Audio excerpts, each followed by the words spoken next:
ரோகிணி மீனா கால்ல விழுந்து கெஞ்சி கூத்தாடுறா. ஆனா மீனா கேக்குற மாதிரியே இல்ல.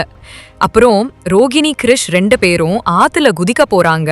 அப்போ லட்சுமி, நீ குதிக்க சொன்ன என் புள்ளையும் பேரனும் செத்துருவானுங்கன்னு சொல்றா. அதனால மீனா எதுவும் பேசாம அமைதியா போயிடுறா. மீனா வீட்டுலயும் யார்கிட்டயும் எந்த உண்மையும் சொல்லல.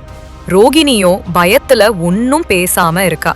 அப்புறம் கோயில்ல பூஜை நல்லபடியா முடிஞ்சிடுச்சு.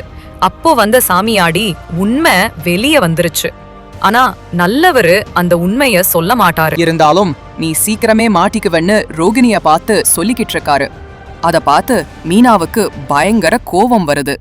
இன்னொரு பக்கம் லட்சுமியும் கிறிஸும் வந்துட்டு இருக்காங்க. அப்போ லட்சுமி மீனாவுக்கு தெரிஞ்ச உண்மை மொத்த வீட்டுக்கும் தெரிஞ்சா ரோகிணி என்ன ஆவாளோன்னு தன் பொண்ண பத்தி கவலைப்பட்டுக்கிட்டு இருக்கா.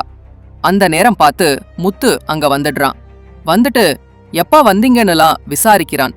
அதுக்கு லட்சுமி என் புருஷனுக்கு திதி கொடுக்கணும்னு சொல்றா. இதோட சீரியல் முடியுது.